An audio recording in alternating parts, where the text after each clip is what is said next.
जो गढ़ गया वो गड़ गया। जब नेताजी ने डिसीजन ले लिया तो फिर उसके खिलाफ जाने की कोई मतलब बनता नहीं है। मंजूर अहमद साहब 5 बार विधायक रहे, जी, तो आप रिकॉर्ड तोड़ोगे उनका? आरएलडी जिसके पास भी ये सीट रही, गठबंधन में समाजवादी पार्टी के साथ नहीं है, वो बीजेपी के साथ हैं। तो क्या इसका समीकरणों पे कोई फर्क पड़ेगा 2027 की ओर? जो राजनीति है पश्चिमी उत्तर प्रदेश की, वो राजनीति है किसान की, मजदूर की। किसानों को मिल क्या रहा है? उसको आज की तारीख में डाई नहीं मिल रही है, इससे पहले यूरिया नहीं मिला है, इससे पहले कभी बिजली का संकट है, कभी कीमत का है, उसको अपनी ज़मीन को बचाने का मसला है, कभी 3 कानून के खिलाफ लड़ाई है। हम जो रोज़ाना बिल दे रहे हैं, क्या उसमें कुछ हमें सस्ता हो गया? मीटर पे मीटर का ही कंट्रोल नहीं है, वो इतनी तेज़ी से भागता है कि कंज्यूमर परेशान है। आप 5 साल प्रदेश 2012-17 तक आप मंत्री रहे, ऐसे 3 काम जो आपको और जनता को अभी तक याद है। तो जो सरदना विधायक अतुल प्रधान हैं, क्या लखनऊ के दरबार में अतुल प्रधान की ज़्यादा पकड़ है? आपकी अपेक्षा? मुद्दा है रोटी का, रोजी का, रोजगार का, बेरोजगारी का, जो कीमत बढ़ रही है उसका मुद्दा है। ये हाईकोर्ट बेंच पे क्या सोचते हैं? पश्चिमी उत्तर प्रदेश में हाईकोर्ट बेंच प्रदेश विभाजन की मांग भी उठती है। 5 में यहाँ पर आंदोलन हुआ था। पश्चिमी उत्तर प्रदेश के बंटवारे के लिए संकल्प आया उत्तर प्रदेश की विधानसभा में। मैं भी उत्तर प्रदेश की विधानसभा में था और स्वर्गीय वो बरनावे वाले विधायक थे, वो संकल्प को ले गए, लेकिन उनके साथियों ने समरपाल सिंह, उनके साथियों ने साथ नहीं दिया। आपकी संपत्ति में लगभग 68% का इजाफा हुआ। 2013 का जो मुजफ्फरनगर का दंगा हुआ, उसके बाद आमतौर पर जितने बड़े मुस्लिम घराने पश्चिमी उत्तर प्रदेश में सियासत में थे, उनकी सियासत बहुत खतरे में पड़ी। आप उन हालात में भी 22 का चुनाव जीते, ये कैसे संभव हुआ? आज जो मैं एक शब्द कहूँगा वो मेरे माथे पे चिपक जाएगा। पूर्व विधायक से उन्होंने बताया कि आए थे, लेकिन वहां से प्राइवेट गाड़ी में गए मंत्री, तो बाद में कोई गाड़ी में पथराव भी हुआ, तो क्या वजह थी? वो इतना शोर क्यों मचा साकेत में? आपके बेटे नवाजिश जिला पंचायत के मेंबर रहे, वो जिला पंचायत अध्यक्ष भी बनना चाहते थे और नतीजे सीमा प्रधान के पक्ष में आ गए। वो कसक रहती है कि अगर नवाजिश बन जाते अध्यक्ष। अच्छा, आजम साहब से कैसे ताल्लुकात हैं आपके? संगी सोम से मुलाकात होती है आपकी? बहुत खूबसूरत लोग हैं किठौर के, बहुत जिंदा दिल हैं, बहुत मिठास उनके व्यक्तित्व में भी घुली हुई आम की तरह, लेकिन मंडी नहीं बन पाई, वो जाम वैसे ही लगता है। 2027 का क्या इरादा है? सरकार बनाएंगे। दोस्तों नमस्कार, आज हम बात करेंगे सियासत के एक ऐसे माहिर खिलाड़ी से जिन्होंने विधानसभा में कदम रखा तो फिर पीछे मुड़कर नहीं देखा। एक जबरदस्त और दमदार लीगेसी, जमीन से अद्भुत जुड़ाव। आपके वालिद साहब 5 बार एमएलए रहे, बहुत जमीनी नेता, सोशलिस्ट नेता और बिना पढ़े लिखे नेता, जिनका पढ़ाई लिखाई से बहुत ताल्लुक नहीं था, सिर्फ दस्तखत भर कर लेते थे, लेकिन उनकी जो राजनीति की समझ थी उसकी उस समय की प्रधानमंत्री इंदिरा गांधी भी कायल होती थी। हम बात कर रहे हैं शाहिद मंजूर साहब की, जो इस वक्त हमारे साथ मौजूद हैं, प्रदेश सरकार में मंत्री रहे और 4थी बार के विधायक हैं मेरठ की किठौर विधानसभा सीट से। मंजूर साहब, आपका हमारे पॉडकास्ट में स्वागत है। बहुत शुक्रिया आपका डॉक्टर साहब। लीगेसी से ही बात करते हैं, किस तरह याद करेंगे आप मंजूर साहब को? 5 बार एमएलए रहे वो, और उनके बारे में मशहूर है कि जिस सीट पर चले जाते थे वहीं जीत जाते थे। ये समय का बहुत बड़ा परिवर्तन है। उस ज़माने की पॉलिटिक्स और आज के पॉलिटिक्स में ज़मीन आसमान का फर्क है। जो लोग राजनीति में हैं या जिनको सामाजिक पहचान है, पकड़ है, समाज की जानकारी है, वो सब लोग अच्छी तरह जानते हैं कि पिछले 30 वर्षों में समाज में किस तरीके का परिवर्तन आया है, वो किसी से छुपा हुआ नहीं है। मैं अब वर्तमान सरकार की बात नहीं कर रहा, ये 10-12 साल के सरकार की बात नहीं, मैं इससे पहले की बात कर रहा हूँ। बहुत बड़ा तब्दीली है, बहुत बड़ा बदलाव है और वो बदलाव किसी एक समाज की तरफ से नहीं है, वो बदलाव समाज में सब लोगों की तरफ से है। थोड़ा खोल के बताइए किस तरह का बदलाव है। अब मान लीजिए 80 का दशक था, 1980 का, 80-90 के दशक में प्रदेश में कांग्रेस की सरकार थी और प्रदेश के और देश के हर कोने में झगड़े थे। झगड़े शुरू होते थे, एक आदमी का शुरू हुआ, दूसरे आदमी से शुरू हुआ, तो आदमियों के झगड़े बदलकर वो धर्मों में तब्दील हो गए थे। पूरा दशक इसी में गुजर गया। कांग्रेस की सरकार, मुरादाबाद हो, मेरठ हो, बरेली हो, संभल हो, मुरादाबाद हो, सहारनपुर हो या भिवंडी हो या आसाम के इलाके हो, लोगों को नफरत भरने का काम शुरू हो गया। किस दशक के आसपास? 80 और 90 के बीच में। इसमें मुरादाबाद का झगड़ा हुआ, फिर मेरठ का झगड़ा हुआ, सहारनपुर हुआ, कानपुर हुआ, लखनऊ हुआ।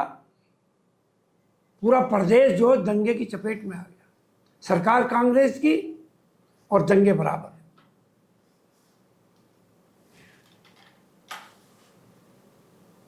तो ऐसा नफरत का दौर शुरू हुआ कि वो बदलते बदलते 90 और 2000 के बीच में वो आंदोलनों में तब्दील हो गया।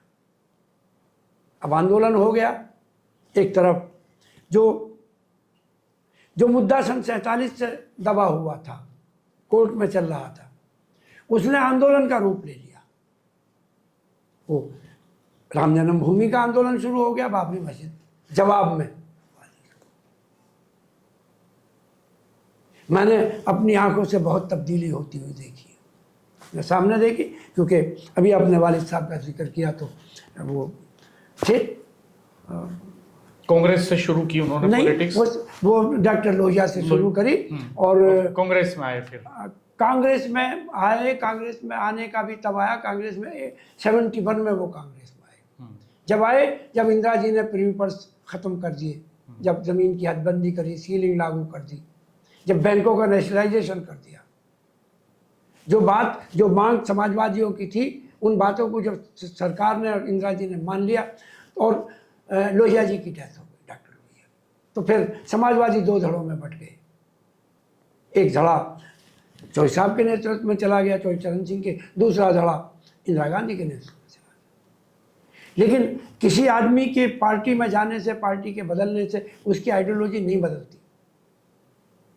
वो मरते दम तक अपनी समाज मेरठ के लोग अच्छी तरह जानते हैं, प्रदेश के लोग जानते हैं कि वो सोशलिस्ट थे और सोशलिस्ट ही मरे। आपके जीवन पर उन्हीं की छाप पड़ी। वो पढ़े लिखे नहीं थे लेकिन राजनीति के बहुत देखिए, बड़े खिलाड़ी थे और आप एमए हिस्ट्री से हैं, लॉ की पढ़ाई आपने की है। मैं आपको तो एजुकेशन की कितनी अहमियत सियासत में है? मैं आपको एक बात क्लियर करूं। उनके ज़माने में उर्दू मीडियम के स्कूल होते थे, तो उन्होंने वहीं प्राइमरी में अपनी शिक्षा उर्दू में थी, तो अब उर्दू का पढ़ना और फिर उसी में दस्तखत। वो ज़माना उनका अकेला नहीं था, मैक्सिमम आपके यहाँ सारे पंजाबी उर्दू ही पढ़ते थे। सारे तो पुराने जो लोग हैं वो सब जिन्होंने फारसी छोड़ी वो उर्दू पे आ गए। तब्दीली तो ऐसे करके आई है ना। मुल्क आज़ाद हुआ तो फिर हम हिंदी को अपनाया और हिंदी में सब लोग शुरू हो गए। तो वो जो उनकी इब्तदाई तालीम थी या जो थी वो सिर्फ अपने वहीं प्राइमरी तक थी। और फ़र्क दोनों में इतना है कि एक होती है निर्भीकता, निडरता। वो ज़माना था उनका कि और उनके नेता थे कि चाहे डॉक्टर लोहिया हो या फिर इंदिरा जी रही हो, तो जो बात कहनी थी तो उनसे साफ साफ वो कह देते थे। और वो नेता थे, वो सब बात भी कर लेते थे। तो बहुत कुछ देखा हमने, सीखा वहीं से। उनकी वो जो बेबाकी है, उनका जो खाटीपन है, उनका जो देसी अंदाज है, क्या वो आपने भी एडॉप्ट किया अपनी पॉलिटिक्स में? देखिए, सिर्फ एक खाटीपन की बात नहीं है। बात तो समाज सेवा की भी है। आप कल्पना करिए कि जब समाजवादी पार्टी में मैं एक्टिव हुआ अपने वालिद साहब के बाद में, तो तब तो यहाँ पोजीशन ये थी समाजवादी पार्टी के, मुझसे पहले एक हमने यहाँ एमपी का चुनाव लड़ाए थे तो पार्लियामेंट में सिर्फ 13,000 वोट मिली थी, और कि मेरे विधानसभा क्षेत्र में 3500 वोट मिली थी, खरगोदे में 2300 वोट मिली थी। तो वो अगर वो बात ना सीखी होती या उस कदम पे ना चले होते तो फिर समाजवादी पार्टी मैं कैसे सक्सेस कर सकते थे। मैं तो जब मिला था नेताजी से, जानते थे मुझे, जब सरकार गिर गई बहुजन समाज पार्टी की, तब मैं नेताजी से मिला तीसरे दिन। तो मैं नेताजी ने मुझसे पूछा था कि शायद वो लोग छोड़ के भाग रहे हैं, तुम आ रहे हो। मैंने कहा मकसद क्या है? मैं कहा आपके साथ संघर्ष करेंगे। और नेताजी के साथ में उन्होंने आशीर्वाद दिया, रहे उनके साथ मैंने संघर्ष किया। तो कहाँ सरकार का जाना, फिर 97 का चुनाव आया, गठबंधन हो गया, सीट लोकदल पे चली गई। ठीक है, मेरे साथ में एक हादसा हो गया, बस पलट गई, 5 लड़के मर गए। हमने कहा ठीक है भाई, हमारी तकदीर में यही था तो यही चल जाएगा। लेकिन वो पार्टी से कभी ये नहीं किया कि नहीं हमें क्यों नज़रअंदाज कर दिया। ठीक है, गठबंधन बड़ी चीज़ थी, सरकार बनाना बड़ी बात थी, तो नेताजी ने जो फैसला लिया हमने स्वीकार कर लिया। और अगली बार 2002 का चुनाव आया तो नेताजी ने हमें मांगने की भी ज़रूरत नहीं पड़ी। और तब से लेके अब तक मेरे पे ये ऊपर वाले का दया दृष्टि है और मेरे नेताओं की मुझ पर विश्वास है कि मुझे टिकट वो हर बार दे देते हैं। आप मेरठ में जहाँ रहते हैं, जली कोठी कहते हैं उसको, क्यों कहते हैं? आज तक इस इतिहास का पता नहीं चला। मैंने भी बहुत कोशिश करी कि क्यों, तो हो सकता है किसी ज़माने में कोई कोठी वोठी अंग्रेज़ों की या किसी की रही होगी तो जला गई होगी, तो मुझे सही नहीं इसके बारे में हिस्ट्री का पता नहीं। अच्छा, आपके जो बड़े भाई हैं, आप तो छोटे भाई आरिफ साहब के, उन्होंने सियासत को नहीं चुना, आपने चुना, इसकी कोई खास वजह रही? उनका कोई इंटरेस्ट नहीं था या वालिद साहब? नहीं, उनकी वजह, इसकी वजह ख़ास वजह ये रही कि वो किठौर में रहे, और मेरा दाखिला जो है वो माशरे में पढ़े। मेरा दाखिला जो है वो यहाँ हाई स्कूल के बाद GIC में हो गया था, और उसके बाद में फिर मैंने मेरिट कॉलेज का रुख किया, उन्होंने माशरे का रुख किया। तो घर की भी ज़रूरत थी तो वहीं पे रहे। और फिर ये था कि जब मैं वालिद साहब के साथ यहाँ पे रहा तो एक्टिव हो गया।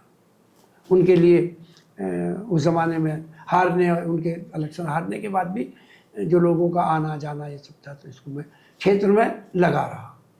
कई दौर आए कि जो औरों को टिकट मिली है, कभी मैंने कभी इसकी ख्वाहिश भी नहीं करी, कभी किसी को टिकट उन्होंने दिलवाया, कभी किसी को, पर मैं नहीं था इस लाइन में। अच्छा, वो सीट बदलते रहते थे, किठौर से MLA रहे, हाँ, गढ़ से MLA रहे, शहर से MLA रहे। वो बदलते नहीं थे। 2 बार वो किठौर विधानसभा से जीते, 67 और 69 दोनों लगातार जीते। और उसके बाद मैं 71 में कांग्रेस जब ज्वाइन कर ली तो कांग्रेस ने, पहुगुणा जी का दौर था, जान पूछ के उस सीट का पर चुनाव लड़ाया गया जहाँ के लिए कहा जाता था कि जो गढ़ गया वो घड़ गया, जो गढ़ गया वो गढ़ गया। ये गढ़ मुक्तेश्वर सीट जो जिसको माना जाता था कांग्रेस जीत नहीं सकती। हाँ, वहाँ जो जाएगा वो गढ़ जाएगा। तो ऊपर वाले ने उन पर थी और वहाँ की जनता का विश्वास था। तब मेरठ जिला एक ही होता था, तो वहाँ से लोग, उन्होंने उस वक्त जिनको हराया, हाँ, वो ठाकुर बलवीर सिंह सिंचाई मंत्री थे, नेक्स्ट टू चौधरी साहब थे, कद्दावर नेता थे अपने समय थे, और कद्दावर नेता भी, और एक नहीं फाइनेंस मिनिस्टर भी रहे, सिंचाई मंत्री थे, चौधरी साहब के बहुत करीबी थे। फिर मंजूर साहब शहर सीट पे आ गए। अब उसके बाद ये हुआ कि वो 71 वो आ गया, 76 आ गया, इमरजेंसी लग गई। तो वालिद साहब ने, हमारों ने कहा कि नहीं मैं शहर लड़ूंगा।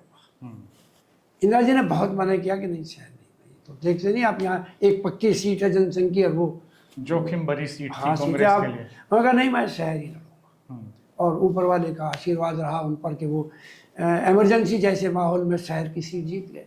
क्या आर्ट थी उनके पास? सिर्फ पब्लिक से जुड़ा रहना, घर का दरवाज़ा 24 घंटे खुला रहना, जो ज़रूरतमंद आया जिस तरीके का, टेलीफोन का आया तो टेलीफोन कर देना, किसी के साथ जाने की नौबत आई तो उसके साथ चले जाना। शाहिद मंजूर ने इसको कैसे बनाया? आपने जब 2002 का इलेक्शन जीता, आपने 2007 का इलेक्शन जीता, आपने 2012 का इलेक्शन जीता, 3 बार लगातार एमएलए, 17 का चुनाव आप लूज कर गए, फिर 22 का चुनाव फिर वापसी करी आपने। तो कैसे हुआ ये सब? ये मैं नेताजी ने मुझे कहा था 97 में कि आप चुनाव लड़ो। तो मैंने कहा जी चलो लड़ते हैं। तो तत्काल में जो वो सीट थी वो लोक दल के पास थी, और चौधरी साहब से जब गठबंधन हुआ तो चौधरी साहब ने किठौर की सीट को ले लिया, और मुझे था कि आपको चुनाव लड़ना है, लेकिन वो बस पलट गई और मैं फिर वो ये बस वाला क्या मामला है? इसको आप बार बार बता रहे हैं, तो ये कोई बड़ी घटना है? हाँ, बड़ी घटना है। ये हुआ मुझसे, हमारे नेताओं ने ज़माने में कहा, प्रोफेसर साहब ने भी उनसे भी कि आप नॉमिनेशन करो, अपना सिंबल ले जाना। इस बीच में गठबंधन हो गया। मैं नॉमिनेशन करने के लिए जब जा रहा था तो जो आवाम थी, पब्लिक थी मेरे साथ में, उसमें एक बस थी। वो बस यहाँ गाँवनी के में आके भावनपुर के पास वो बस पलट गई और उसमें 5 लड़के मर गए और 40-45 बुरी तरह इंजर्ड हो गए। तो मैं लग गया इस चक्कर में कि पहले इन लोगों को देखूं, इनका अंतिम संस्कार हो। हाँ, कफन दफन की बात हुई। सारे किठौर के लड़के थे, यंग लड़के थे। फिर मन उछट गया कि नहीं यार, इतनी बड़ी घटना हो गई, उधर गठबंधन हो गया। अब मन का यार, तो मैंने वो नॉमिनेशन फाइल ही नहीं किया। मैं आप भावनात्मक रूप से कमजोर? नहीं, भावना भी थी और पॉलिटिकल मजबूरी भी थी। जब नेताजी ने डिसीजन ले लिया तो फिर उसके खिलाफ जाने की कोई मतलब बनता नहीं है। फिर आया अगला 2002 का चुनाव आया तो नेताजी ने टिकट दे दिया। सरकार बनी तो नेताजी ने पहले बार के विधायक को मंत्रिमंडल में ले लिया। तो अपना वही जो रास्ता था पब्लिक से बीच में रहने का, पब्लिक के काम करने का, उसी को हम लोग करते रहे और कंटिन्यू कर गए। 2017 में क्या चूक हुई? 2017 में चूक ये हुई कि मेन कारण ये है कि मैं कैबिनेट में था और विभाग के काम में ज़्यादा रहा। कोई ज़िला नहीं बचा जहाँ पर मैंने श्रम विभाग की योजनाओं को लागू ना किया हो और मजदूरों को लाभ ना उठाया हो। ऐसा विभाग जो है, हमें हमारे नेता, हमारे मुख्यमंत्री जी ने ऐसा विभाग दिया कि जो मेरे मन का विभाग था। हम लोग शुरू से मजदूरों के वालिद साहब को देखते हुए उसी चक्कर में थे, उसी में रहे। लेकिन फ्री हैंड दिया तो योजनाएं चलाई। ये कहा जाता है कि मंजूर साहब कापी किताब गरीब बच्चों को रोजाना बांटते थे। हाँ, तो वो मुझे काम दे दिया, माननीय मुख्यमंत्री जी ने श्रम विभाग दे दिया, सेस का पैसा वसूला गया और उसी से योजनाएं चलाई गई। काफ़ी योजनाएं उन्होंने चली, साइकिल बटी, पेंशन भी दिए, स्कूल खोले, जो कर सकते थे विभाग में वो सब काम करने की कोशिश करी। गरीबों का जितना भला कर सकते थे वो किया। क्या और उससे ये हुआ कि जो क्षेत्र में समय कम दे पाए, समय भी कम दिया और कुछ लोगों पर विश्वास आंख बंद करके कर लिया कि नहीं यार, जो हमारे लोग हैं सब ये संभाल लेंगे मामले को। क्या इसमें जो परिसीमन था उसकी भी कोई भूमिका? परिसीमन में तो मैं जीता। 2012 का चुनाव पहले तो मैं जीत गया था। हाँ, तो परिसीमन का कोई मसला नहीं है। परिसीमन में तो मैं जीत गया था। आप मानते हैं कि आप उस तरह से लोगों से? मैं उस कुछ ऐसी बात है कि जो माइक पर नहीं बताई जा सकती या आपके सामने नहीं, या कहीं पब्लिकली नहीं कही जा सकती। कई लोग थे जो भीतरघात कर रहे थे, हम समझ ही नहीं पाए। हमारे कुछ साथियों ने कहा भी हमसे कि ये लोग तुम्हें चुनाव में धोखा देंगे। और मैंने कहा यार, सब कुछ इन्हीं को दे रखा है, क्यों धोखा देंगे? लेकिन कर गए लोग। ये पार्टी के भीतर के लोग थे? मैक्सिमम पार्टी के भीतर। अभी क्या हालात हैं? क्या वो जो परिस्थितियां थी वो कमजोर पड़ी हैं, वो भीतरघात कम हुआ है? अगर हम 27 के नज़रिए से देखें। नहीं, वो उसमें और इसमें फ़र्क है। अभी जैसे पिछले 5 साल गुजरे, जब मैं चुनाव हार गया था तो बहुत कुछ सीखने का और समझने का मौका मिला, जनता के ज़्यादा करीब रहने का मौका मिला। जो कमी थी, जो कमी रह गई थी, हमारे साथियों से रह गई थी, उनको माफ़ी तलाफ़ी करके ख़त्म करने का मौका मिला।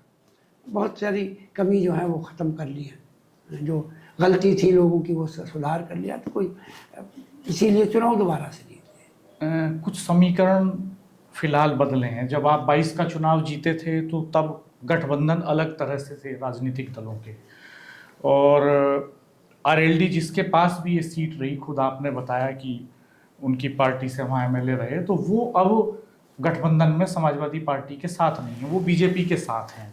तो क्या इसका समीकरणों पे कोई फर्क पड़ेगा 2027 की, और अगर पड़ेगा तो इसका काउंटर क्या प्लान तैयार किया? देखिए, जो राजनीति है पश्चिमी उत्तर प्रदेश की, वो राजनीति है किसान की, मजदूर की। मेन जो है यहाँ किसान की राजनीति है। और गठबंधन हो ना हो, जो एक सोच है, जो किसान के प्रति जो सोच है, जो किसान में यहाँ के गंगा जमुना के बीच में जो किसान की सोच है, वो भारतीय जनता पार्टी से मेल नहीं खाती है। तो कोई ख़ास जो है वो ये सही है कि भाई पार्टी की टूटेगी, गठबंधन टूटेगा, एक विचारधारा की वोटों में थोड़ा फर्क आएगा, लेकिन आप दूसरी तरफ भी देखिए कि किसानों को मिल क्या रहा है। तो आप दूसरी भावना भी देखिए, बात गठबंधन की नहीं है। अब किसान के असली मुद्दों पर आइए ना। उसको आज की तारीख में डाई नहीं मिल रही है, इससे पहले यूरिया नहीं मिला है, इससे पहले कभी बिजली का संकट है, कभी कीमत का है, फसल की उसका कीमत है, उसको अपनी ज़मीन को बचाने का मसला है, कभी 3 कानून के ख़िलाफ़ लड़ाई है। तो एक सोच है उसकी, यहाँ के किसानों की, मजदूरों की, कि नहीं ये सरकार किसानों के हक़ में कितनी है, सरकारों के किसानों के ख़िलाफ़ कितनी है। तो वो निश्चित रूप से उसमें परिवर्तन आ रहा है। ये सरकार तो कहती है कि हम किसानों को सम्मान निधि दे रहे हैं और उनकी आमदनी हमने दोगुनी कर दी। आप इससे सहमत नहीं हैं? आमदनी बढ़ी किसानों की, दुगनी किसान या नहीं? की आमदनी जबान से कहना, रोजगार की बात जबान से कहना, और कीमत घटाने की बात जबान से कहना, जीएसटी को जबान से घटाने की बात जबान से कहना, और ज़मीन पर होना, दोनों में ज़मीन आसमान का फ़र्क है। आज आप चले जाइए बाज़ार में, क्या जीएसटी घटा के कर लिया, डीजल में कोई फ़र्क आ गया? आपको यूरिया में कोई कीमत घट गई, डाई में कोई कीमत घटी? किस बात पर आप जीएसटी घटा रहे हैं? हम जो रोज़ाना बिल दे रहे हैं, क्या उसमें कुछ हमें सस्ता हो गया? जो घरेलू बिजली का आप बात कर रहे हैं, आपने मीटर लगा दिए जिससे लोग दुखी हैं, उसको कोई कंट्रोल नहीं है। मीटर पे मीटर का ही कंट्रोल नहीं है, वो इतनी तेज़ी से भागता है कि कंज्यूमर परेशान है। आप इन सब बातों को ध्यान में रखो ना, और इन्हीं पर चर्चा होनी चाहिए। लेकिन चर्चा के लिए दूसरे मुद्दे हो जाते हैं। चर्चा के लिए कभी कोई शोषा छोड़ देता है कि वो मैं आई लव मोहम्मद। भाई ये मुद्दे नहीं है भाई, मुद्दा है रोटी का, रोज़ी का, रोज़गार का, बेरोज़गारी का, जो कीमत बढ़ रही है उसका मुद्दा है, किसान का मुद्दा है, छात्र का मुद्दा है, नौजवानों का मुद्दा है। ये सब मुद्दे नहीं हैं। ये मुद्दे तो मुद्दों से भटकाने के लिए मुद्दे पैदा किए जा रहे हैं। अब इसको जनता समझ भी रही है। अब मुद्दों की बात कर लेते हैं। तो मेरठ में कौन से बड़े मुद्दे आप समझते हैं कि वो हैं और हल होने चाहिए? हाईकोर्ट बेंच पे क्या सोचते हैं आप? देखिए, मैं बार का मेंबर हूँ, और जब से ये आंदोलन चला है मैं इस आंदोलन के साथ हूँ, आज भी साथ हूँ। पश्चिमी उत्तर प्रदेश में हाईकोर्ट बेंच की स्थापना होनी चाहिए। हमारा तो कहना अपने साथियों से भी और सबसे ये है कि जगह का मतलब नहीं है। सेंट्रल गवर्नमेंट पश्चिमी उत्तर प्रदेश में गंगा जमुना के बीच में जहाँ चाहे वहाँ दे दे, मगर दे दे। हमें यहाँ से 700 किलोमीटर जाना पड़ता है, सहारनपुर से जाओ तो 800 किलोमीटर जाना पड़ता है। हमें इसका छुटकारा मिल जाए। बीच बीच में प्रदेश विभाजन की मांग भी उठती है। कुछ लोग कहते हैं दिल्ली में मिला दिया जाए, कुछ लोग कहते हैं पश्चिमी उत्तर प्रदेश को अलग कर दें। मायावती जी ने 4 राज्यों का कंसेप्ट, एक प्रपोजल पास करके विधानसभा में केंद्र को भेजा भी था। आप क्या सोचते हैं निजी तौर पर? एक पार्टी की राय और एक आपकी निजी राय। नहीं, मेरी पार्टी की राय, मेरी राय में तो मैं तो अपनी पार्टी की राय के साथ हूँ। और पार्टी की राय कभी भी ये नहीं रही कि कोई क्षेत्र जो है वो किसी तरीके से पिछड़ा हुआ रह जाए। सबको साथ करके चलने की नीति है, हमारे नेताओं की भी नीति है। अब वो बंटवारे की अगर बात कर रहे हो तो बंटवारे का जब आंदोलन चला है, जब इसकी शुरुआत हुई, तो वहाँ शायद यहाँ लोगों को नहीं पता है, तो शुरुआत हो गई थी बहुत पहले। जिमखाना मैदान में मीटिंग हुई थी, देवीलाल जी भी आए थे और दूसरे नेता आए थे, पश्चिमी उत्तर प्रदेश को बंटवारे में यहाँ लेकर मीटिंग हुई थी जिम खाने में, और चौधरी ब्रह्म प्रकाश थे चीफ मिनिस्टर उत्तर प्रदेश, दिल्ली के व्रत दिल्ली का कंसेप्ट वो लेके आए थे और पहली बार। वो भी थे, हमारे गवर्नर साहब थे, चौधरी साहब थे वो। ये शायद 54 के आसपास नहीं, ये बात तो 84 की है, 84 की बात है। 85 में यहाँ पर आंदोलन हुआ था। उसके बाद में फिर पश्चिमी उत्तर प्रदेश के बंटवारे के लिए संकल्प आया उत्तर प्रदेश की विधानसभा में। मैं भी उत्तर प्रदेश की विधानसभा में था, और स्वर्गीय वो बरनावे वाले विधायक थे, वो इस संकल्प को ले गए, लेकिन उनके साथियों ने, समरपाल सिंह, उनके साथियों ने साथ नहीं दिया, और जो एक दो साथी बैल में आया भी उनके साथ, तो उनको पकड़ के, जो तत्कालिक मंत्री थे, वो पकड़ के वापस ले गए। तो हमने तो तब भी कहा था, आज भी कह रहे हैं हम इस बात को, कि आप आंदोलन की जब शुरुआत कर रहे हो ना, आओ ना, आप हाईकोर्ट बेंच की अगर बात कर रहे हो तो हाईकोर्ट बेंच में मैंने कहा अपने साथियों से कि आप इसे मुद्दा बना लो, जन मुद्दा, जो इसका समर्थन ना करे उस पॉलिटिकल पार्टी को आप वोट ही ना, तो हम तो जाने भाई, जैसे कि हम कह रहे हैं बंटवारा होना चाहिए। तो अब जो आंदोलन चला रहे तो उन्हें तय करना है ना, हम कहाँ कह रहे हैं कि भाई तुम ना करो, करो इसको, और इसको जन आंदोलन बनाओ, रखो इस बात को कि भाई हाईकोर्ट बेंच नहीं तो फिर तुम्हें वोट नहीं।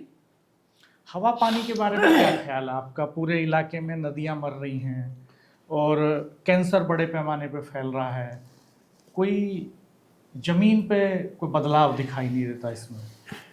नमामि गंगे का क्या हुआ, कितना पैसा खर्च हुआ? नदी के सफाई तो हमारी माँ है, उसी की सफाई की बात कर लो। आप दिल्ली में होके गुजर रही है जमुना की बात कर लो। अब इन छोड़ो, जो हमारे इलाके के नाले और ये नदी है, इनको तो छोड़ दीजिए आप। अब तो उनकी बात करो ना जिन पे अरबों रुपए खरबों रुपया जिनकी सफाई के लिए खर्च हो गया, और अकेला एक डिपार्टमेंट बनाया गया। आखिर क्या हुआ उस डिपार्टमेंट का, और क्या हुआ गंगा की सफाई का? मुद्दा तो सरकार के पास है। वो बात करेंगे इसी के, हम नमामि गंगे में हमने बहुत सब सफा किया, कहाँ साफ हो गया? और गंगा साफ तब होगी ना जब ये नाले साफ होंगे। आपने कौन से नाले को साफ कर दिया? मैं तो करो ना सर, मुद्दों की बात कर लो। हमें मुद्दों से मतलब नहीं है, अब मुद्दों से मतलब नहीं। मुद्दे तो 2009 से 12 के बीच मुद्दे तो जिन्हें पूछने चाहिए, मुद्दे तो वही नहीं पूछे। मुद्दे तो प्रेस के साथियों को पूछने चाहिए। प्रेस के साथियों को सवाल करना चाहिए कि 15 लाख का वादा था वो कहाँ गए? आय दोगुनी करने का वादा था कहाँ गई? 2 करोड़ पर ईयर रोजगार देने का वादा था कहाँ गया? आपने डॉलर को रुपए के बराबर लाना था, उसका क्या हुआ? जो विदेशी धन, काला धन है, उसको लाने की बात थी, उसका क्या हुआ? जो आप कहते थे कि रुपया नहीं गिरता है, हमारी इज्जत गिरती है, उसका क्या हुआ? आपने कहा था कि डीजल और पेट्रोल हम आधे रेट पर कर देंगे, ये जो सरकार पैसा लेती है इसको माफ़ कर देंगे, क्या हुआ उसका? ये तो सारे मुद्दे हैं। अभी इस पर बात कहाँ कर रहे हैं? कौन सा प्रेस वाला इनसे बात कर रहा है जिन्होंने ये मुद्दे उठाते हैं? जिन्होंने मुद्दे उठाए थे उन्होंने ही कह दिया ये हमारे मुद्दे नहीं थे, हमारे जुमले हैं ये, और जनता ने एक्सेप्ट कर लिया। तो आपके सामने की बात है। आप मुद्दों की बात कर रहे हो। आपने कितना बड़ा प्रचार किया कि हमने वैक्सीन बना ली, बनाई, क्या नतीजे आज की तारीख में हो रहे हैं? वो कंपनी कह रही है कि नहीं, ये ठीक नहीं रहा। आपने कितना बड़ा प्रचार किया उसका, और आपने कितनी, जिन लोगों ने वैक्सीन लगवाई है, कितने लोगों की जिंदगी से खिलवाड़ किया है। आप आज मरने वालों की तादाद देख लो, कितनी बड़ी तादाद हमारे नौजवानों की है। कोई तो कारण है। सरकार कारणों को क्यों नहीं खोज रही? आपको क्या लगता है क्या कारण है? कई बार ऐसी घटनाएं होती हैं कि कोई डांस करते हुए गिर गया, कोई खाना खाते हुए गिर रहा है। मुझे लगता है कि किसी का साइड इफेक्ट है इसको। हमारा नौजवान जो है, नौजवान भी नहीं झेल पा रहा, थोड़ा सा जहाँ से किसी को हार्ट की प्रॉब्लम हुई, सांस ही नहीं रोक रहा। रोजाना तीसरे दिन मेरे क्षेत्र का, मैं नहीं कह रहा पूरे उत्तर प्रदेश, अपने क्षेत्र में देख रहा हूँ। आपने कोई विधानसभा में इसको लेकर कोई क्वेश्चन जब लगाया मौका, कि ऐसी कोई स्टडी हो? पहले एक बात बताओ कि 5 दिन की विधानसभा में और 1 हफ्ते की विधानसभा में और 14 दिन की विधानसभा में कौन साथी क्या मुद्दा उठाए? सरकार तो कहती है हम रात में भी विधानसभा चला रहे हैं, 18 घंटे नहीं 24 घंटे काम कर रहे हैं।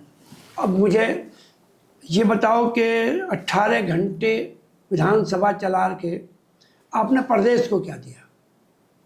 सिर्फ आप एक नैरेटिव फिक्स कर रहे हो कि हमने इतने घंटे, हमारी ये इतिहास में नाम लिखा जाए कि हमने इतने घंटे विधानसभा चलाई।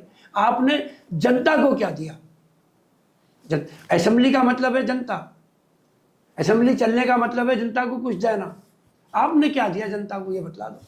आप सारी रात चलाओ, सारे दिन चलाओ, आप ना चलाओ विधानसभा को, आप खाद अवेलेबल करा दो, यूरिया दिलवा दो, डाई दिलवा दो, जो किसान को इस्तेमाल होने वाला पेस्टिसाइड है वो दिलवा दो।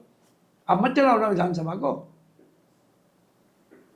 आप विधानसभा भी चलाओगे और समस्या वहां की वहीं रह जाएंगी। तो ऐसा ऐसा क्यों कर रहे हो भाई? मैं आपके हलफनामे देख रहा था, बहुत चर्चा होती है राजनीति में धनबल और बाहुबल की। 2 मुकदमे आपके ऊपर हैं, तो वो किस तरह के मामले हैं? वो निपट गए या अभी हैं, और ये किस तरह के हैं? जब राजनीति में राजनीतिक लोगों से बात होती है तो उनके सोचने का तरीका कुछ और होता। कोई राजनीतिक सोच रखने वाला आदमी ये नहीं चाहता कि किसी राजनीतिक आदमी पर अननेसेसरीली कोई मुकदमे लिखे जाए। बहुत हल्के लोग होते हैं जो इस चक्कर में पड़ते हैं कि दूसरी पार्टी के लोगों को किसी ना किसी मामले में फंसवा दिया जाए। कुछ ऐसा माहौल गुजरा 2017 के बाद में कि कहीं चुनाव में चले गए, कहीं जगह वोट मांग रहे, किसी को पता चल गया, दरोगा को टेलीफोन कर दिया तो मुकदमा लिख दिया कि तो कोविड का उल्लंघन हो रहा है।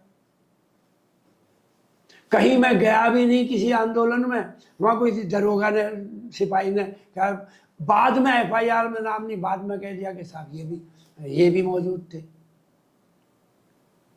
एक जगह और चले गए, वहाँ कह दिया कि वो तो आप साइकिल बांट रहे हैं। तो साइकिल बांटने का प्रोसीजर ही इन्हें पता नहीं था तो कुछ भी कह दो।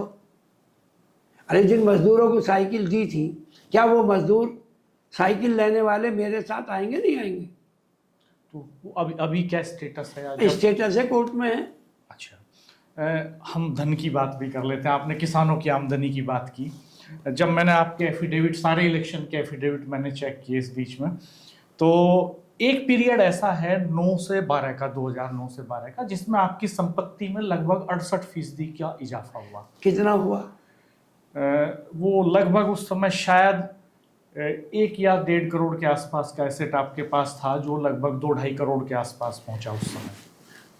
तो आप जो हमारी मिसेज की या हमारे बच्चों पर जो हमारी मदर ने या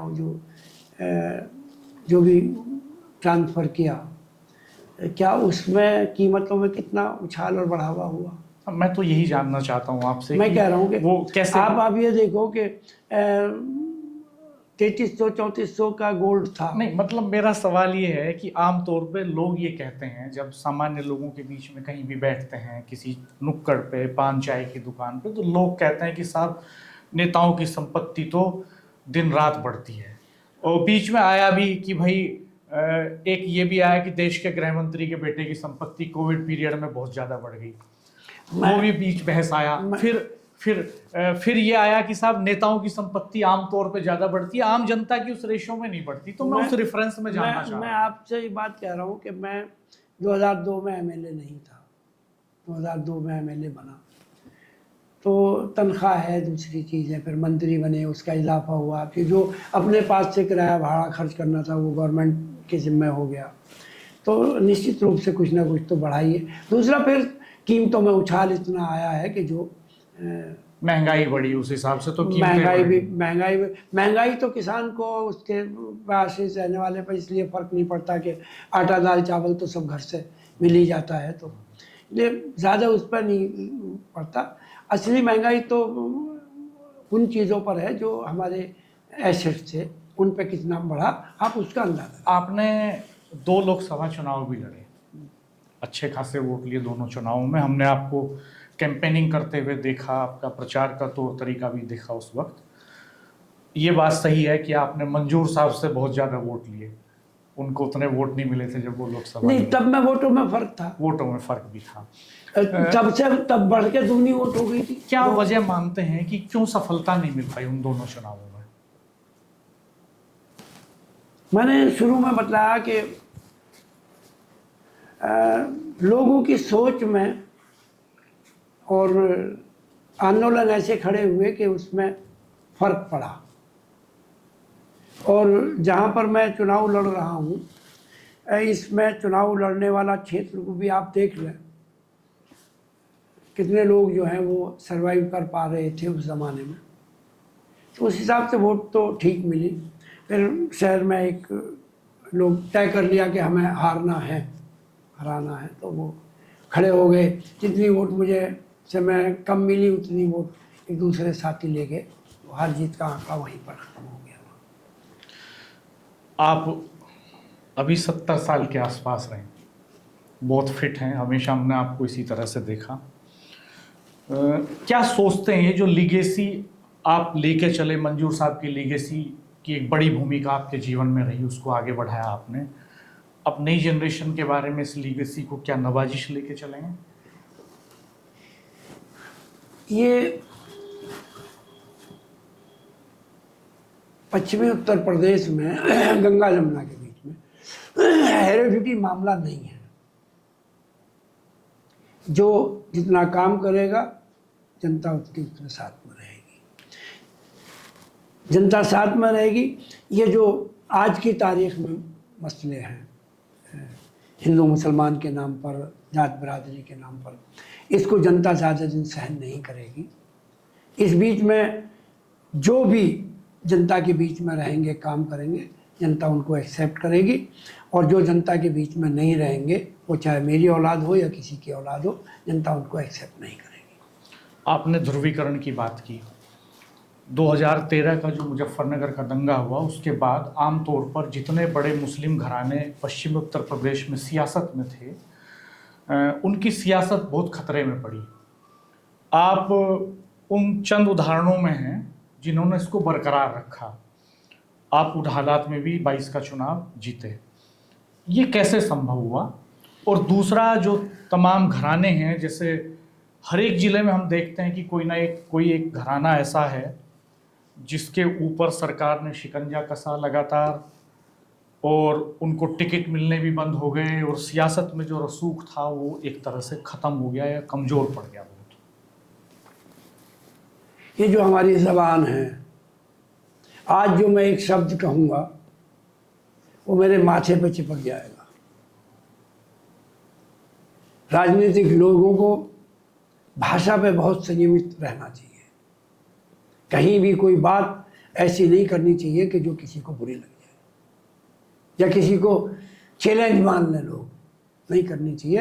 राजनीति में बहुत सारे लोग हमसे सहमत हो सकते हैं, असहमत हो सकते हैं, लेकिन हमें कभी भी जो है वो अपनी ज़बान से पब्लिकली ऐसी बात नहीं करनी चाहिए।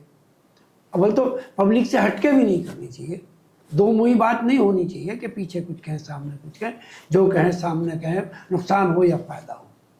तो मेरे अपने हिसाब से जो लोग ध्रुवीकरण की तरफ को चलते हैं, ध्रुवीकरण की बात करते हैं, वो अपने पैरों में कुल्हाड़ी बांधते हैं। हमारे लिए तो ध्रुवीकरण नहीं है। मैं आपको, मेरा क्षेत्र इस बात का गवाह है कि मेरे लिए ध्रुवीकरण नहीं है। और है क्यों नहीं, मैं उसका आपको बड़ा सिंपल सा उदाहरण देता हूँ। पहला चुनाव हुआ मेरा, तो तत्कालिक एमएलए परवेज़ हलीम साहब थे, लोकदल के विधायक थे। मैं समाजवादी पार्टी का कैंडिडेट था। तत्कालिक विधायक से मैं 17,000 वोटों से चुनाव जीता। 48,000 वोटों में जब मात्र 48,000 वोट पड़ी, उनमें मैं 17,000 वोटों से तत्कालिक विधायक से चुनाव जीता। और बहुजन समाज पार्टी के कैंडिडेट से 14,000 से चुनाव में जीता। मैं तब की बात कर रहा हूँ, 2002 की। तो ध्रुवीकरण होता तो मैं क्यों, लोकदल का कैंडिडेट था, वर्तमान विधायक थे और भाजपा का समर्थन था, तो कहाँ ध्रुवीकरण है, जीत गया मैं। दूसरा, अगला चुनाव आया, 2007 का चुनाव आया। अब 2007 के चुनाव में भी मैं चुनाव जीत गया, जब लहर थी बहन जी की, सरकार बनी उनकी, तब भी मैं चुनाव जीत गया, अच्छी वोटों से चुनाव जीत गया। और मेरी वोट 48,000 से बढ़ के 62,000 हो गई। तो ध्रुवीकरण कहाँ रह गया? अब आप उससे अगले की चलिए, 2007 से 12 का चुनाव जीत गए, 2012 का चुनाव आया, वोट बढ़ के 72,000 हो गई, तब भी बसपा से चुनाव हुआ। अब अगले चुनाव में मैंने आपको बतलाया कि कुछ वो मैं ध्यान क्षेत्र में नहीं दे पाया, कुछ लोगों ने कर्जी गड़बा भीतर घात किया, हार गए। तब आपके बेटे नवाजिश जिला पंचायत के मेंबर रहे, वो जिला पंचायत अध्यक्ष भी बनना चाहते थे, लेकिन पार्टी ने फैसला कुछ और लिया और अतुल प्रधान की पत्नी सीमा प्रधान को कैंडिडेट बनाया पार्टी ने। और फाइनली जिस दिन वोटिंग हो रहा था, हम लोग वहाँ कलेक्ट्रेट में थे, ये कहा गया कि साहब नवाजिश नाराज हैं और वो सीमा को वोट नहीं देंगे, लेकिन फाइनली 3 वोट पड़े आखिर में एक साथ और नतीजे सीमा प्रधान के पक्ष में आ गए। वो क्या एपिसोड था, थोड़ा वो बताइएगा। देखिए, वो आपको कहीं वो कसक रहती है कि अगर नवाजिश बन जाते अध्यक्ष तो शायद। आप ये बताओ, मैं कैबिनेट में था, कैबिनेट मंत्री था। कैबिनेट मंत्री बड़ी चीज़ है या जिला अध्यक्ष है? और एक बात यह है कि अगर नेता नाराज हो जाए तो फिर राष्ट्रपति जो हो जाओ तो फिर क्या रह जाएगा? हमारे पार्टी का, हमारे नेता का जो फैसला हो सर्वधारी है। अब उसमें अब ठीक है भाई, उसके मन में रही होगी नवाजिश के कि भाई मैं बनता रह गया, लेकिन वो अपने मन तक ही तो, वोट तक तो नहीं, वोट तो नहीं खिलाफ गई। बात तो तब है कि वोट खिलाफ जाती तो भाई फिर तो हम बागी थे। क्या उस दिन अखिलेश जी का फोन आया था आपके नहीं पास? ना, कोई फोन नहीं आया, कोई बात जो है कभी भी हमारे नेताओं ने किसी विषय में बात नहीं करी, ना हमें कोई डायरेक्शन दिया। सबको मालूम था कि हम ठीक करेंगे। उस दौरान एक घटना अखबारों में छपी कि आपकी गाड़ी पे पत्थर फेंके गए कहीं। अब वो अति उत्साही लोग कुछ होते हैं, उससे क्या फर्क पड़ता है? वो कोई इतना बड़ी घटना नहीं है कि वो कोई डाउट में अगर कहीं बच्चों ने कुछ फेंका या कुछ करा तो वो, ये अति उत्साही लोग हैं, कोई खास बात नहीं होती है। राजनीति में ये सब बात चलती रहती है। आपकी पार्टी के जिलाध्यक्ष ने पिछले दिनों एक बात कही पब्लिक डोमेन में और मीडिया से कही कि विधायकों के बारे में एक टिप्पणी की उन्होंने और कहा कि वो मीटिंग में नहीं आते। मैंने अभी एक बात कही आपसे कि हमें अपनी भाषा पे संयम रखना चाहिए और ऐसी भाषा नहीं बोलनी चाहिए जो हमारे माथे पे चिपकती। उन्होंने ये भी कहा कि मीटिंग में विधायक नहीं आते। क्या ऐसा है? क्या ऐसा कुछ नहीं है। जब ज़रूरत पड़ती है, जब प्रदेश का नेतृत्व से कोई खबर होती है तो हम सब लोग वहाँ पर जाते हैं। ऐसा कोई नहीं है जो ना जाता हो। क्या मेरठ में समाजवादी पार्टी में जब पार्टी की तरफ से कोई रोजाना की घटनाएं हैं, अब विधायकी का भी काम है हम लोगों पे, चाहे हम 3 विधायक हैं, हमारा अपना भी विधायकी का काम है, क्षेत्र भी है। अब यहाँ पर किसी लेको जिला हमारी जो पार्टी के लोग हैं रोजाना आंदोलन करते रहते हैं, अच्छी बात है। तो क्या कोई गुटबाजी है मेरठ में समाजवादी पार्टी में? समाजवादी पार्टी में ये जहाँ तक गुट का ताल्लुक है, राजनीति में गुटबाजी नहीं होती। हर लोग चाहते हैं कि मुझे कुछ मिले, और अगर ये चाहते हैं लोग कि मुझे कुछ मिले तो गुटबाजी कहाँ है? अगर राजनीति में ये सब खत्म हो जाए कि मुझे कुछ मिले, मुझे भी मिलना चाहिए, अगर ये इच्छा खत्म हो जाए तो राजनीति क्या रह जाएगी? अतुल प्रधान से कब मुलाकात हुई थी आपकी? रोजाना जब भी असेंबली बने तभी मुलाकात होती है, कोई पार्टी का फंक्शन होता है उसमें होती है, लखनऊ में कोई होती है उसमें मुलाकात हो जाती है। ताल्लुकात कैसे हैं आप? कभी खराब रहे नहीं, पब्लिकली कभी खराब नहीं रहे, बाकी तो होता है सब लोगों में। अभी हमने एक पॉडकास्ट किया, आप ही की पार्टी के नेता जिन्होंने लोकसभा का चुनाव लड़ा मेरठ से, वो किठौर में एक सभा कर रहे थे अभी 2 दिन पहले। वहाँ उन्होंने बहुत सारे सवाल उठाए। उन्होंने कहा कि कुछ आस्तीन के सांपों ने मुझे हरवा दिया। तो वो आस्तीन के सांप कौन है उनकी आस्तीन में घुसे? हमें पता नहीं। जब टिकट दिया तो हम तो पहले दिन से उनका चुनाव लड़ने पर लग गए, और जिस दिन बस्ते बंटने की बात थी तो मैं रात को 3 बजे उनके घर से अपने विधानसभा क्षेत्र के सारे बस्ते लेकर आया, और मुझे अच्छा रेस्पॉन्स किठौर के लोगों ने, किठौर की जनता ने उनको दिया। वो ये भी कह रहे थे, हमने उनसे पूछा कि आपकी विधानसभा की क्या तैयारी है। उन्होंने कहा हो सकता है पार्टी हमें 2 टिकट दे दे, हमारी पत्नी और हमें दोनों को दे दे। अब ये और उन्होंने कहा कि किठौर भी हमारे लिए अच्छी सीट है। मैंने पूछा उनसे कि मंजूर साहब नाराज हो जाएंगे इस बात से, तो आपको कैसा महसूस हुआ अच्छा ये बात बताओ, किशोर में समाजवादी पार्टी इतनी मजबूत है कि कोई भी चुनाव लड़ ले, मेरे लिए खुशी की बात है या मैं इससे दुखी हूँ? मुझे तो बड़ी खुशी है इस बात की कि किशोर विधानसभा में समाजवादी पार्टी इतनी मजबूत है कि कोई भी आदमी जीत लेगा। इसमें तो अच्छी बात है, बुरी बात तो नहीं है। अगर ये कहता कि कोई समाजवादी पार्टी वहाँ पर चुनाव हार जाएगी तो मेरे लिए तकलीफ की बात है। तो कोई भी चुनाव जीत जाएगा, इतनी मजबूत है पार्टी। ये आर्ट आपने लगता मंजूर साहब से सीखी है। कहा जाता है कि वो भी इतने वाकपटु थे, इतने हाजिर जवाब थे कि वो बातों को इस तरह से घुमा देते थे कि हर माहौल को अपने पक्ष में ढाल मैं ये देते कह थे। रहा हूँ कि आपसे कि अगर कोई आदमी ये कहे कि उत्तर प्रदेश में समाजवादी पार्टी कमज़ोर है तो मेरे लिए तकलीफ की बात है, और अगर कोई ये कहे कि उत्तर प्रदेश में समाजवादी पार्टी मजबूत है और 2027 में हम सरकार बनाएंगे, आदरणीय अखिलेश यादव जी जो है वो एक तरफा जो है वो चीफ मिनिस्टर बनेंगे, इसमें हमें किस बात की बुराई लगने की बात है? अच्छा, आजम साहब से कैसे ताल्लुकात हैं आपके? आजम साहब पार्टी के नेता हैं और बड़े नेता हैं, पार्टी के फाउंडर मेंबर हैं। आपकी मुलाकात हुई पिछले कुछ सालों में उनसे? कभी आप वो जेल में रहे लगभग नहीं, 5 साल? असेंबली के बाद में, असेंबली में तो मुलाकात हुई, उसके बाद में कोई मुलाकात उनसे हुई नहीं। अब वो जमानत पे बाहर आए हैं तो किस तरह देखते हैं आप उनके भीतर वो जिस तरह की बातें कर रहे हैं? एक दर्द भी झलकता है, एक शिकवा भी झलकता है, नेतृत्व के प्रति भी और अपने लोगों के प्रति भी। वो देखिए, जेल 5 साल की जेल कोई कम मुद्दत नहीं होती। बहुत सारी बात दिल में जहन में आती हैं, ऐसे कोई ख़ास बात नहीं है कि जो मतलब हम ही आप कोई जेल में रहे तो कुछ ना कुछ तो भाई जेल की तलखी जो है वो जेल की तलखी तो है। 5 साल का मुद्दत जो थोड़ा ही मुद्दत नहीं है, तो बहुत बड़ा पीरियड होता है। किठौर में कई बड़े बदलाव हो रहे हैं तेजी से। ऐसा लगता है जैसे मेरठ में उत्तर प्रदेश का जो विधानसभा चुनाव है वो किठौर में ही होने जा रहा है। किठौर में गुर्जरों का सम्मेलन हुआ, उन्होंने कहा, वो हालांकि सब भारतीय जनता पार्टी के नेता थे उस सम्मेलन में, उन्होंने कहा कि साहब त्यागी समाज को वोट टिकट मिल चुके, अब हमारी दावेदारी है। और कई गुर्जर विधायक भी रहे किठौर से, उनके नाम गिनवाए उन्होंने, गुर्जर गांवों के नाम गिनवाए। इसको किस तरह से देख रहे हैं आप? अब वह तो ये कहता हूँ कि उनका जो काम है वह अहले सियासत जाने। मेरा पैगाम मोहब्बत है जहाँ तक पहुँचे। मुझे इस बात से कोई मतलब नहीं है कि कौन किस बिरादरी के गांव गिनवा रहा और कौन जाति के गिनवा रहा। मेरे लिए सब मुझे वोट करते हैं, सब मुझे सपोर्ट करते हैं, और तभी मैं उत्तर प्रदेश की विधानसभा में पहुँचता हूँ। और जहाँ तक सम्मेलन का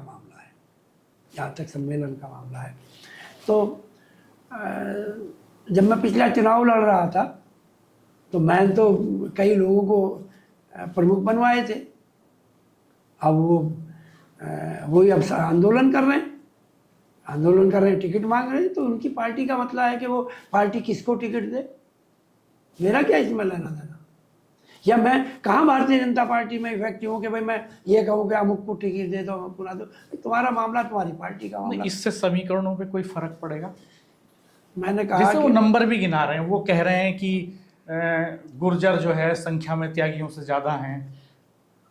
आप कंफर्टेबल कहाँ हैं? त्यागी बिरादरी से टिकट हो किसी का तब ज्यादा कंफर्टेबल है? भारतीय जनता पार्टी से चुनाव होना है, ABCDEFGH कोई खड़ा हो जाए, चुनाव भारतीय जनता पार्टी से कहाँ चक्कर में मैं पढ़ूं कि कौन कैंडिडेट है। कई नाम हवाओं में हैं। कई बार कहा जाता है सत्यवीर त्यागी जी का टिकट रिपीट हो जाएगा, कई बार कहा जाता है उनके MLC और वेस्ट यूपी के पूर्व अध्यक्ष अश्विनी त्यागी चले जाएंगे, कई बार कहा जाता है कि जो इस समय ऊर्जा राज्य मंत्री हैं उनको दक्षिण से शिफ्ट करके किठौर लगा दिया जाएगा, कई बार अभी जिनका नाम लिया आपने प्रमुख देवेंद्र गुर्जर, आप वहाँ से प्रमुख रहे, वो कह रहे हैं कि मेरा टिकट होगा। तो कई तरह के दावेदार निकल के सामने आ रहे हैं, प्रतिद्वंदी आपके सामने। तो आप क्या प्लान कर रहे हैं, कैसे सोच रहे हैं? मैं ये सोचता हूँ कि भारतीय जनता पार्टी का जो नेतृत्व है और जो टिकटों को तय करते हैं, अगर वो मुझसे कोई मशवरा करेंगे तो मैं बतलाऊंगा कि किसको लड़ाना किसको नहीं। आप मान लीजिए कि वो मशवरा करेंगे तो हमसे साझा कर लीजिए। जब वो मशवरा करेंगे तब बताऊंगा। उन्हीं को बताएंगे, हमें नहीं। मुझे लगता नहीं कि मुझसे मशवरा करें। फिर भी खैर हो सकता है। कई बार ये बातें भी आती हैं कि जनता तो ये कहती है कि नेता आपस में सब मिल बैठ के बात कर लेते हैं। तो आपकी होती है क्या बीजेपी वालों से इस तरह की कोई बातचीत? एक बार, एक बहुत साल पहले की बात है, एक फोटो एक खबर अखबारों में छपी थी, 10 साल से ज़्यादा की बात हुई मेरे ख्याल, आपको याद पड़ेगा, जिसमें कई दलों के नेता एक साथ नौचंदी ट्रेन में लखनऊ जा रहे थे। भाजपा से भी थे, बीएसपी से भी थे, सपा से भी थे। तो हालांकि कोई दुश्मनी नहीं होती, सियासत, संबंध होते हैं, रिश्ते नाते होते हैं, वो एक स्वाभाविक प्रक्रिया है। लेकिन क्या आपकी बात, मुलाकात होती है भाजपा के कुछ नेताओं अच्छा, से? भारतीय जनता पार्टी तब हो या अब हो, हमारी वैचारिक जो मतभेद हैं वो पार्टी के स्तर पर हैं, वो हमारे को व्यक्तिगत नहीं होने चाहिए। और राजनीति में व्यक्तिगत से क्या लेना देना है। भारतीय जनता पार्टी की एक सोच है, एक विचारधारा, उस विचारधारा पे वो चुनाव लड़ते हैं। समाजवादी पार्टी की एक विचारधारा, एक सोच है, हम उस पर चुनाव लड़ते हैं। उनको उनके नेताओं का निर्देशन मिलता है, मार्गदर्शन मिलता है, हमें हमारे नेताओं का निर्देशन मार्गदर्शन मिलता है। उनको उनके नेता टिकट देते हैं, हमारे को हमारे नेता टिकट देते हैं। ये मसला चुनाव तक का है। अब चुनाव के बाद में व्यक्तिगत तौर पर राजनीति में नहीं उतरना चाहिए। संगी सोम से मुलाकात होती है आपकी? जब कोई ब्याह शादी होगी तो ये बुलाने वालों के ऊपर है, निमंत्रण देने के वालों के ऊपर है, वो किस किस को बुला रहे हैं। किसी के यहाँ मान लीजिए कोई मौत है, उसके यहाँ कौन आ रहे हैं, किसी के यहाँ शादी है, वो किसको निमंत्रण दे रहे हैं। तो मेरा तो हाथ में नहीं है ना ये, कि मेरे हाथ में नहीं है कि वो कोई, भाई बहुत सारे लोग हैं जो सब दलों में लोग हैं, बहुजन समाज के लोग भी हैं। अगर वो किसी निमंत्रण उनको दिया जाएगा या ब्याह शादी या मौत में कहीं जाएंगे, हम भी जाएंगे। तो ऐसा तो नहीं होना चाहिए कि एक का मुँह उधर को खड़ा, एक का मुँह इधर को हो गया, ये तो नहीं होना चाहिए। मंजूर साहब, बहुत शुक्रिया आपका, आपने बहुत बेबाकी से जवाब दिए सारे सवालों के। हमने किठौर से शुरू किया था, किठौर पे ही ख़त्म करेंगे। किठौर की जनता ये कहती है, और हम भी जब देखते हैं एक पत्रकार के तौर पर, एक नागरिक के तौर पर मेरठ के, जब भी मैं देखता हूँ पूरे ज़िले की डेमोग्राफी को, पूरे ज़िले के डेवलपमेंट को, तो ऐसा लगता है कि किठौर कहीं पीछे छूट गया कई सारे मामलों में। एक शाहजहाँपुर में मंडी बननी थी, फल पट्टी है, शाहजहाँपुर का आम विदेशों तक जाता है, बादशाहत है वहाँ के आम की, वहाँ की मिठास, उसका स्वाद अद्भुत है। देश भर से, दुनिया से मेहमान आते हैं वहाँ पार्टियों में, हमें भी अक्सर जाने का मौका मिलता है। बहुत खूबसूरत लोग हैं किठौर के, बहुत जिंदा दिल हैं, बहुत मिठास उनके व्यक्तित्व में भी घुली हुई आम की तरह। लेकिन मंडी नहीं बन पाई, वो जाम वैसे ही लगता है। किठौर में शहरीकरण उतना तेजी से नहीं हो पाया जितना बाकी हिस्सों में हुआ। आपने विकास की बात करी, 2012 में सरकार हमारी बनी, तो आप विकास की बात अगर कर रहे हैं तो हमारे माननीय मुख्यमंत्री जी ने उनकी नीतियों के हिसाब से 18 के करीब बिजली घर लगे हैं मेरे क्षेत्र में। किसानों के जहाँ कहीं डिमांड थी वो बिजली घर से पूर्ति करवा दी, और 220 के भी बिजली घर लगे बिजली की पूर्ति करने के लिए। हमारी पहले पूर्ति यहाँ से या तो सिंभावली से होती थी या यहाँ से इससे होती थी, आपके मोदीपुरम से। लेकिन अब हमारी पूर्ति जो हमारे क्षेत्र से हो रही है। एक बिजौली में 220 का है और एक नंगला पातू में 220 का है। ये तो बिजली घरों की मामला है। टाउन एरिया का शाहजहाँपुर का अलग फीडर है, किठौर का अलग फीडर, खरकौदे का अलग फीडर है। कोई मेडिकल कॉलेज, कोई इंजीनियरिंग कॉलेज, वही मैं सब बतला रहा हूँ आपको। आपने, मैं शुक्रगुजार हूँ, आपने अच्छा मुद्दा उठाया। सरकार बनी तो आदरणीय अखिलेश जी यहाँ पर आए थे लैपटॉप बांटने के लिए। तब हमारे यहाँ वो एक 50 बेड का हॉस्पिटल दे के गए थे, किठौर में बन गया है, चालू है। वो पिछले 5 साल नहीं चल पाया, लेकिन अब ऊपर वाले का शुक्र है कि वो चल रहा है। किठौर में एक ITI बनी पड़ी है, जो इस सरकार की नीति की वजह से अभी नहीं चली है। किठौर में अलग फीडर हो गया। किठौर में जो और कस्बे के विकास की बात थी, सरकार में रहते हुए वो जितना हो सकता हुआ। गढ़ मेरठ 4 साल से लटका पड़ा है। एक पहले बात जो आपने सवाल किया उसको पहले आप पूरा कर लो। शाहजहाँपुर में आपने मंडी की बात बताई, माननीय मुख्यमंत्री जी ने 10 करोड़ रुपए इसमें निर्गत कर दिए थे। शाहजहाँपुर में जमीन चिन्हित हो गई थी, 10 करोड़ रुपए है, चिन्हित हो गई। ये अखिलेश जी के समय की बात है? ये नेताजी के समय की बात है। अच्छा, और भी पुरानी? नहीं, उसके बाद में फिर उसको मैंने रिन्यू कराया। तो वो यहाँ पर 10 करोड़ रुपए आएंगे। वो ज़मीन चिन्हित कर ली थी शाहजहाँपुर से फतेहपुर नारायण रोड पर, आज भी वो ज़मीन चिन्हित पड़ी है। बनी नहीं मंडी, बन इसलिए नहीं पाई कि सरकार, मैं भी हार गया, सरकार भी। पैसा कहाँ चला गया वो? पैसा अभी तो शायद मुझे, मेरी जानकारी में है, शायद पड़ा है, वापस नहीं गया है, और ज़मीन भी चिन्हित पड़ी है। जब भी कभी मौका होगा इस समस्या का निदान भी होगा और इससे क्षेत्र की जनता का विकास भी होगा।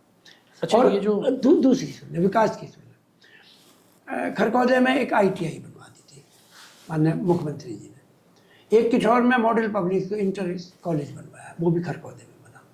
एक खरकौदे में महिला डिग्री कॉलेज बना गवर्नमेंट का, ये सब अखिलेश जी के सब समय में। इनके ज़माने में बना। एक मोहद्दीनपुर से, खरकौदा से मोहद्दीनपुर रोड बड़ी स्थिति खराब थी, वो चौड़ी करके इन्होंने बनवा दी। मेरे ही रोड में खरकौदा से लेकर भटीपुरा तक का बड़ा रोड है, चौड़ा करके बनवा दिया। विकास तो बिजली घर की भी कहीं पूर्ति जहाँ हो सकती है। 14 इंटर कॉलेज है, वो हाई स्कूल और इंटर कॉलेज है जो शिक्षा के क्षेत्र में बने। लेकिन मेरा सवाल वो है कि गढ़ और मेरठ के बीच में अब एक आप हाईवे सुनिए। 4 साल गढ़- से लटका पड़ा, गढ़- आउटर रिंग रोड आपके पूरे इलाके एक में मिनट, अटकी पड़ी है। अब मैं ये बताऊँ कि ये सरकार ने जिसको ठेका दिया, अब मेरे हाथ में तो नहीं है भारतीय जनता पार्टी की सरकार किसको ठेका दे, कोई इस पर निगरानी करने वाला नहीं था। सरकार के लोग निगरानी करते, 3 साल तक इस पर कोई काम नहीं हुआ, ना के बराबर काम हुआ। जब चौथे साल में सरकार ने इसमें संज्ञान लिया तो उसको, जिसको ठेकेदार है उसकी ब्लैक लिस्ट कर दिया। क्या नहीं ब्लैक लिस्ट, आज भी वो ब्लैक लिस्ट है। विधानसभा में भी हमने इस बात को कहा, मंत्री जी से व्यक्तिगत भी कहा कि आप इसको देख लो। लेकिन अब भाई सरकार है, मैं क्या कर सकता हूँ। जो सरकार दावा कर रही है कि हम NHP इतने हमने बनवा लिए, इतने हमने सड़क बना दी, इतने हमने जोड़ दी, ये आपके आंखों के सामने। ये तो नहीं हो सकता कि कोई डंडा लेके लड़ा जाएगा, इनसे कहा ही जा सकता, कह रहे हैं। और है आवश्यकता है, लोगों का जीवन जो है वो दूभर हो गया है, सारी सड़क टूटी भी पड़ी है। अब तो चलो भाई बरसात गुजरी, अब गर्मियों में हालत देखते, अड़ोस पड़ोसियों का रहना हराम था उनके लिए, रात दिन धूल और मिट्टी में ही वो सब रहते थे। मैं क्या कर सकता हूँ। बहुत शुक्रिया मंजूर साहब आपका, आपने अपना समय दिया और हमारे साथ इन सारे सवालों के आपने बेबाकी से जवाब दिए। हमारे साथ सीनियर जर्नलिस्ट राजेश शर्मा मौजूद हैं, वो भी आपसे कुछ सवाल करेंगे। मंजूर अहमद साहब 5 बार विधायक रहे जी, तो आप रिकॉर्ड तोड़ोगे उनका? जनता के हाथ में है, प्रयास रहेगा मेरा कि 5वां इलेक्शन पार्टी टिकट दे, आशीर्वाद दे पार्टी, और चुनाव लड़ेंगे तो ये जनता के हाथ में।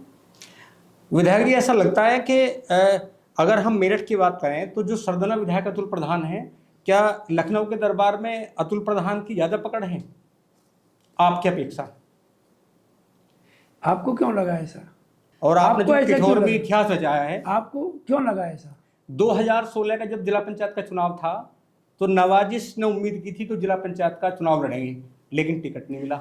जब हम 2024 की बात करें तो आपने भी ये उम्मीद जताई थी कि मेंबर ऑफ पार्लियामेंट का आपको टिकट मिले, लेकिन टिकट नहीं मिला। एक सवाल का जवाब लो। जब जिला पंचायत का चुनाव हो रहा था तब मैं क्या था? नवाजिश के लिए मैं जब था। 2016 का चुनाव आप जिसकी बात कर रहे हैं, जिला मैं पंचायत- क्या था? जिला पंचायत सदस्य मैं ये नवाजिश पूछ थे। रहा हूँ, मैं क्या था? आप तो मंत्री थे।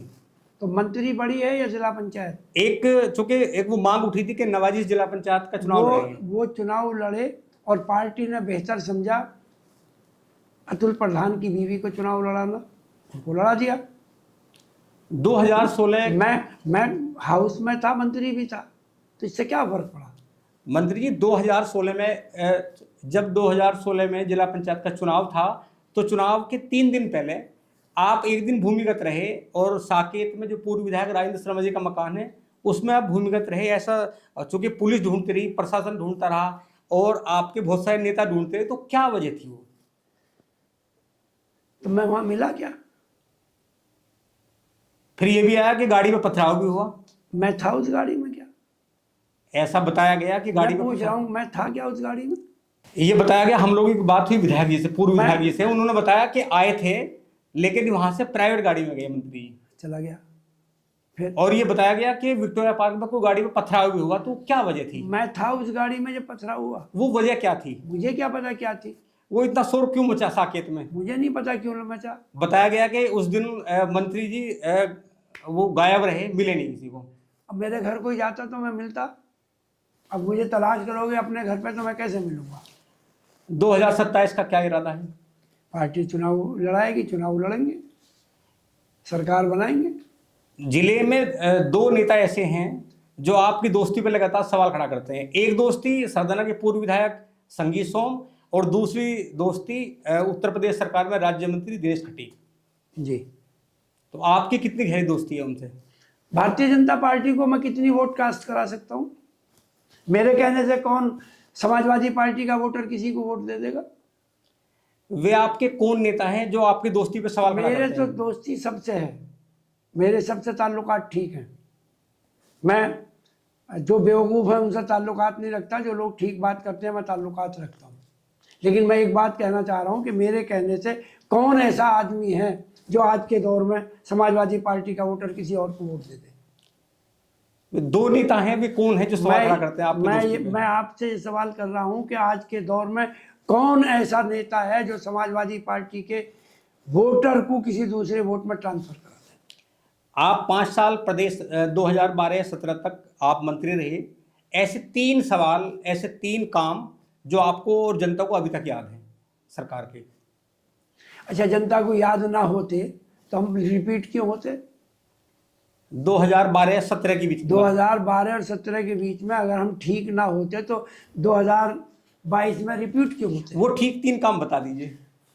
पहला तो यही कि जनता को अवेलेबल होना, जनता की समस्याओं में जितना हम लोग इस अपोजिशन की और बाबा की सरकार में जो कुछ कर सकते हैं उसका करने का प्रयास करना, और ज़्यादातर जनता के बीच में रहना। 3 वो और अपनी ज़बान पे कंट्रोल रखना, जो सबसे महत्वपूर्ण है कि ज़बान पे कंट्रोल रखो, ऐसी भाषा मत बोलो जो उल्टी तुम्हारे माथे पर चिपक जाए। इस सरकार के, मौजूदा सरकार के 3 ऐसे काम जिससे आप असहमति जताते हो। मुझे इस सरकार के 3 काम आप बताओ जिनसे आप सहमत हो। नहीं, मैं तो आपसे पूछ रहा मैं हूँ। आपसे पूछ रहा हूँ 3 ऐसे काम जिससे आप असहमत हो। मैं पंडित जी आपसे पूछ रहा हूँ कि आप 3 ऐसे काम बताओ जिससे आप सहमत हो। नवाजिश पॉलिटिकल वारिस होंगे? ये जनता तय करती है। यहाँ विरासत जो है पॉलिटिकल पार्टी नहीं तय करती, हमारी जनता तय करती है। मुझे एक बहुत बड़े पॉलिटिकल लीडर ने बताया कि जब मंजूर अहमद साहब थे वो नहीं चाहते थे कि विरासत आपको मिले। मैं उनके इंतकाल के बाद में और उनके एमएलएशिप के 17 साल के बाद में मैं उत्तर प्रदेश की असेंबली में पहुंचा। तो नवाजिश जब मैं असेंबली में पहुंचा तब वो कांग्रेस में थे। 2027 में किसकी सरकार बनेगी? समाजवादी पार्टी की। कैसा लगता है आपको? अच्छा लगता है। पार्टी क्या काम कर रही है? पार्टी जनता के हर उस मुद्दे पर आ गए है जो आज के समाज में जनता के मुद्दे हैं। कौन सा मुद्दा ऐसा है जिसपे हमारे नेता जो है वो जनता के बीच में नहीं है, जनता के सामने नहीं है, जनता की समस्याओं को उठा नहीं रहे? 5 साल से लगातार किसान शोर मचाते हैं कि गन्ने के रेट में वृद्धि नहीं हुई। क्या आपको लगता है कि समाजवादी पार्टी इस मुद्दे पर किसानों के साथ खड़ी हुई? समाजवादी पार्टी जब आएगी तो हम किसानों की समस्या का, हर समस्या का निराकरण और निदान करेंगे, चाहे वो यूरिया की हो, चाहे वो डाई की हो, चाहे वो गन्ने की हो, चाहे इसकी कीमत की हो, चाहे उसके नौजवानों को रोज़गार की हो। आज के ज़माने में जो मौजूदा दौर है, मीडिया ने अपना स्वरूप जो है वो बदल दिया है। जो नेशनल मीडिया है वो उसको लोगों ने गोदी मीडिया कहना शुरू कर दिया है। इस दौर में जो यूट्यूबर हैं वो लोग जनता की समस्याओं को, जनता की जो प्रॉब्लम है, जो उनकी मांग है, जो उनकी परेशानी है, या जो राजनीतिक हलचल है, जो राजनीति में कमी है, खूबी है, ये यूट्यूब के जो साथी हैं वो उसको जनता के बीच में ला रहे हैं। मेरी सबसे दरख्वास्त है कि जो ये यूट्यूबर हैं इनको आप सब्सक्राइब भी करें, इनको आप लाइक भी करें और आप इनको फॉलो भी करें। इसी से आपको जनता की वास्तविक स्थिति का, सरकार की वास्तविक स्थिति का इसी से पता चलेगा। बाकी आप उस मीडिया पे ध्यान दें जो मालिकों के पूछ के छपती है, वो हमारी समस्याओं को, आपकी समस्याओं को आपके बीच में नहीं रखेंगे। ये यूट्यूब वाले हैं जो हमारी समस्याओं को, जनता की समस्याओं को आपके बीच में रखते हैं। मेरा सबसे निवेदन है कि इस चैनल को लाइक करें, सब्सक्राइब करें और इसको फॉलो भी करें। बहुत बहुत शुक्रिया। बहुत शुक्रिया मंजूर साहब। तो आपने मंजूर साहब को सुना। आप उनकी जिन बातों से सहमत हैं या असहमत हैं, कमेंट बॉक्स में अपना रिएक्शन जरूर दीजिएगा। इस वीडियो को मित्रों के साथ शेयर कीजिएगा, चैनल को सब्सक्राइब कर दीजिएगा और हमारे साथ बने रहिएगा। जल्द फिर हाजिर होंगे एक नए पॉडकास्ट के साथ, एक नए मेहमान के साथ, और हम किठौर की ग्राउंड रिपोर्ट भी आपको दिखाएंगे कि वहाँ की जनता क्या कहती है। धन्यवाद, नमस्कार।